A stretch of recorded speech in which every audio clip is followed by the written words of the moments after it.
Добро пожаловать на вещальник «Славянское дело. Деяния славян». Сегодня мы продолжаем разбор хорватского учебника для средних школ. Будем рассказывать, что мы еще учим о славянах. По вашему желанию, мы пока не будем говорить о том, что мы учим о хорватах, хотя и это довольно занимательно. Сегодня мы поговорим о времени между X и XV-XVI веками. Те из вас, кто еще не смотрел предыдущие видео, где мы рассказывали о том, что в хорватских школах, в хорватской гимназии, средней школе учат о славянах, можете посмотреть предыдущие видео. Вот тут где-то будет. Всем, кому данная тема увлекательная, советую посмотреть. И, естественно, мне очень приятно всегда видеть ваши комментарии.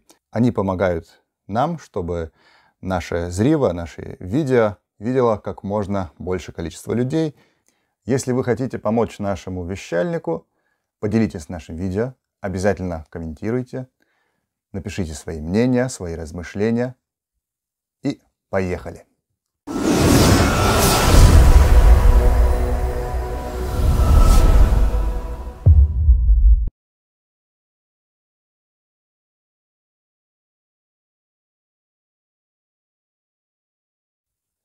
Сегодняшнее зриво у нас будет относительно краткое, но зато уже следующее будет длинное. И будем рассказывать немножко больше о других славянах. Наша сегодняшняя тема называется «Славянские страны и Византия». И начнем с первого параграфа, который говорит о том, чему посвящен урок, который впереди. И написано вот следующее, что очень большие возможности развития рынка, торговли, богатства вод и разные богатства в плане полезных ископаемых, что они подтолкнули переселение германцев на славянские земли и в Прибалтику. Говорится о том, что переселения германцев иногда были насильные, но что все-таки они принесли Юго-Восточной Европе большую пользу, потому что они помогли развиваться производству и торговли. Конечно, тут что об этом сказать? Естественно, уже тут как-то автор хочет нам подсказать, что то, что, в общем, германцы переселялись к славянам насильно и другими способами, что это хорошо, что этому нужно давать хорошую оценку. Хотя не совсем понятно, по каким причинам, потому что прогресс не всегда и не все может оправдать. Но давайте вернемся к теме. Первый параграф посвящен Чехии и времени Яна Гуса. О Чехии мы в этой главе узнаем, что она на протяжении Среднего века экономически очень сильно развивалась, что там были развиты всякие ремесла, например, текстильная индустрия, производство пива, горный промысел, так говорится, да, когда говорим о полезных ископаемых, и торговля. Крестьяне стали рубить леса, как это делали раньше уже германцы, и чехи выращивали разные злаки и виноград, фрукты и овощи. Говорится потом дальше о самом значимом, наверное, чешском короле Среднего века, Карле IV Люксембургском, который, кроме как королем Чехии, был и царем Священной Римской империи немецкой народности. О нем говорится, что в 1348 году основал всеучилище, то есть университет, если хотите, в Праге. Это знаменитый Карлов университет. И что он очень много строил, вернее, что в его время очень много строили. Построили много крепостей всяких. Среди них известные те в местностях Карлов-Тин, Карловы Вари и Градчаны в Праге. И, конечно, всем известный Карлов мост, мост Карла через реку Волтаву. Ну, что сказать об этом абзаце? Конечно, радует, что упомянули Карла IV, хотя нигде не упоминается, и мы в школе также не упоминали, что он действительно по материнской линии был чехом, был славянином. И также ему были близки славянские интересы, и он интересовался сближением католической и православной, католиков и православной церкви. И то, что особенно важно для всех славян, он возобновил в Чехии почтение святых Кирилла и Мефодия. Он пригласил туда хорватских глаголяшей, это хорватские священники, которые использовали глаголицу. И таким образом обновили церковно-славянскую деятельность в Чехии.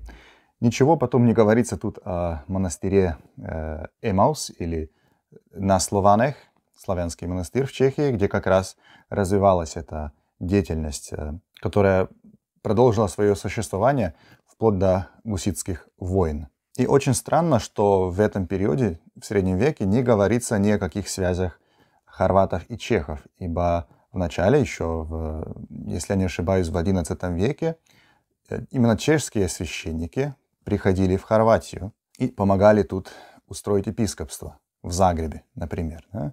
Говорится о священнике Духе, но об этом в учебнике ничего не написано. Ровно так же, как не написано о хорватских священниках, которых Карл IV пригласил к себе в Прагу. Дальше, в следующем абзаце у нас написано, что в этом Пражском университете, в интеллектуальном центре Европы, очень критиковали плохое состояние в католической церкви. Например, критиковали продажу церковных званий, роскошную жизнь священников и тому подобное. Один из преподавателей на этом университете был Ян Гус, и он требовал, чтобы церковь возвратилась своим идеалам из раннего христианства, чтобы церковь была не такой богатой, а бедной, и чтобы службы были на народных языках. И тут это, конечно, не приводится, но есть такая известная цитата, которая говорит о том, что «ересь глаголемая гусь есть близ православия». Некоторые познаватели говорят, что Ян Гус познакомился со многими своими церковными идеями именно в своих контактах с православными. О нем мы еще узнаем, что он перевел части Священного Писания на тогда современный чешский язык. Помимо чешского в Чехии использовался и церковно-славянский язык, ну и, естественно, другие языки этого культурного круга, например, латынь и немецкий, вернее, древневысоконемецкий. Вот единственная связь с хорватами, которая тут упоминается, это то, что Ян Гус сделал реформу чешского языка, орфографическую реформу. Он приспособил латиницу к чешскому языку. И тоже некоторые познаватели, слависты говорят о том, что он латиницу переработал по образцу на кириллицу, потому что в его время только кириллица была такая письменность в Европе, где один звук, один голос, одна фонема — это и один знак. Все латиницы были не такие. Там всякие шипящие звуки записывались очень по-разному. Да и сейчас в немецком, если посмотрим, как пишется, например, «щ», да, или «ч», «тсцх».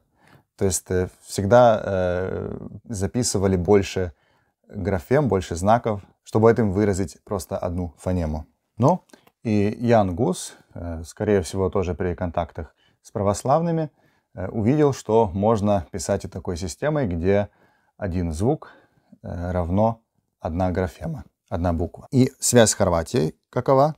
Написано, что в середине 19 века хорватский славист тоже Людовит Гай как раз по образцу на эту чешскую письменность Яна Гуса реформировал хорватскую орфографию латиническую. Дальше тут, конечно, не написано, но по этому же образцу была реформирована и словацкая орфография, то есть и словацкая система графем, не орфография, а система графем именно, система записи языка. А также это влияние распространилось на Словению и отчасти на Сербию. Поэтому, если посмотрим в настоящее время, какая латиница у чехов, словаков, словенцев и сербов, и хорватов, у сербов имеется в виду, там кроме кириллицы можно и латиницей пользоваться, вот поэтому есть оба варианта. Ну и как раз это все происходит от реформ Яна Гуса. Потом мы узнаем, что на церковном собрании в Констанце в 1415 году Гуса провозгласили еретиком и осудили на смерть. И что его смерть вызвала в Чехии гуситские войны, которые потом переросли в войну между чехами и немцами. Но это не поменяло положение дел в Чехии. Конечно, информации тут больше, чем в раннем Средневековье про Чехию, но все-таки, что касается именно вот этих межславянских связей всяких и отношений, сказано очень мало. Например, мы вообще не упомянули, что в истории Чехии было такое время, когда Чешское королевство, или когда чехи владели и Южной Польшей, и Словакией, и даже частью Украины. Об этом мы не учили. И я был очень шокирован, когда об этом впервые узнал только лишь на факультете. Я понимаю, что в учебнике нельзя написать все, тем более для 16-летнего возраста, но, тем не менее, могли бы хотя бы сделать один такой абзац для тех учеников, которые хотят знать больше, где были бы приведены основные источники и, может быть, ссылки на полезную литературу на эту тему. Вот это могли бы сделать. И потом, конечно, те ученики, кому это очень интересно, могли бы хотя бы поинтересоваться, знали бы, где смотреть. А со мной это было так, что я особо и не знал, где смотреть. И в интернете находил разную информацию, но сами знаете, что там очень много чуши. И особенно в своих 16 человек еще не отличает, что такое чушь, а что такое наука. Ну хорошо, пошли дальше. Дальше у нас параграф, или можно сказать абзац, посвящен истории Польши.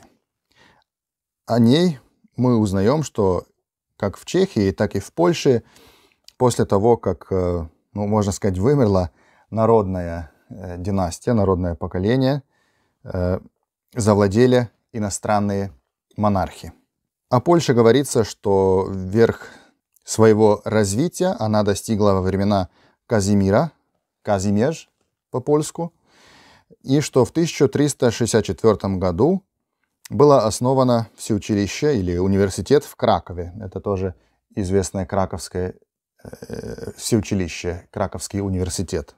Узнаем, что Казимир хотел обеспечить как-то свой престол для своего родственника Владислава Анжуйского или Анжувинского, не знаю, как по-русски, если кто-то знает, может написать. И что у него было 2 дочерей, а поляки в качестве своей королевы выбрали Хедвигу, или, как поляки ее зовут, Ядвигу. Одним из условий получения короны, венца, был факт, что надо было выходить замуж за литовского князя Йогайла. И дальше написано, что именно из-за этой женитьбы Ягело должен был вместе со своим народом перейти на христианскую веру. Дальше немножко кратко говорится о том, что это способствовало созданию польско-литовской унии, так она тут называется, которая распространялась на территории от Балтийского до Черного моря. Но никаких деталей о том, как это именно происходило, не написано. И даже информация, она написана так кстати, что, естественно, я думаю, что большинство учеников об этом на протяжении образования потом и забудет. Дальше еще несколько замечаний по теме культуры и языка. Например, что Польшей владели паны, то есть феодальные дворяне, можно так сказать, а мелкое дворянство называлось шляхтой. И также, что собрание дворян в Польше называется Сейм. И на этом все. Конечно, вообще не говорится о монархических связях Польши, Венгрии, Хорватии. Ничего об этом нет. Ничего не говорится о отношениях Ягелловской Польши с Русью, точнее, с наследниками Руси. И даже не говорится о том, что многие хорваты учились в Польше, и потом из Польши приносили в Хорватию всякие новые идеи. Считается, например, что таким образом именно из Польши в Хорватию пришла легенда о Чехии, Лехе и Руси. Если она уже до этого не существовала в Хорватии, хотя это тяжело доказывать. Дальше у нас абзац посвящен России. Узнаем, что первая русская, у нас, напоминаю, нет, в хорватском языке не отличаем терминологически Русь от России и русский от российский. У нас русский это все обозначает, то есть одно и другое. Итак, повторяется информация о том, что Киевскую державу основали норманы, и что это было первое русское государство. Говорится о том, что постоянные нападения народов с Востока способствовали тому, что все племена, народы, подвластные русским, стали переселяться на север, и там стала сильной именно Новгородское княжество. Немножко удивлен, что даже это упоминается. Говорится о том, что самую большую угрозу для Новгородского княжества представляла немецкая колонизация. Упоминается в этом контексте князь Александр Невский и факт, что он остановил этих немецких крестоносцев и приостановил их колонизацию. В продолжении говорится о том, что в XIII веке Россию завоевали монголы и татары и основали свое государство, которое они называли Золотой Ордой. Подчеркивается факт, что власть татар отделила русских от Византии и от Западной Европы.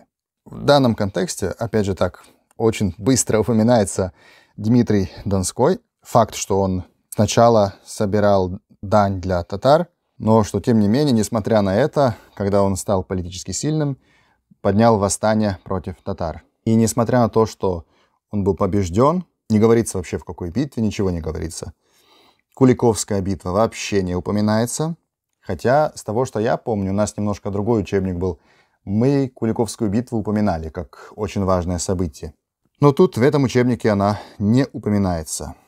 Написано, что, несмотря на все, Дмитрий Донской заставил всех признать его наследником носителя достоинства великого князя. То есть, да, что у него было право называть себя великим князем. Дальше написано, что татари воевали друг с другом, и что это помогло Ивану III, чтобы освободиться от их власти.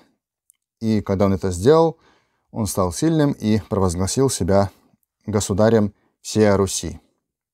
Об этом говорится. И, как видите, вот даже картинка Андрея Рублева «Вознесение Христа». И на этом об истории Руси, пожалуй, все.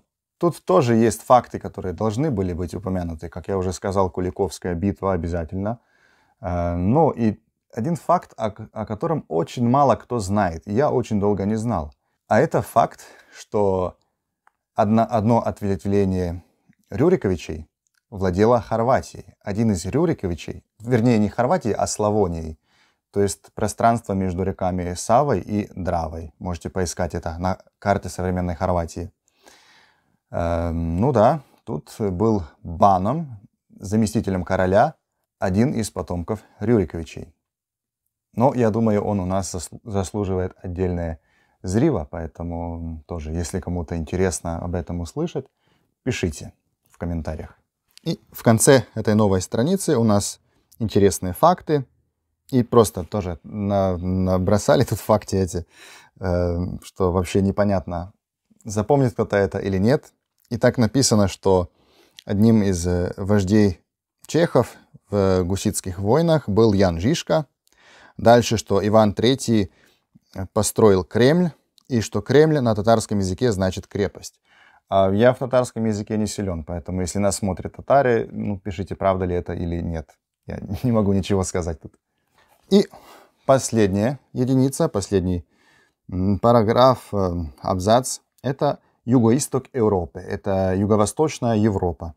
Тут говорится о Болгарии, о Дукле и о Сербии.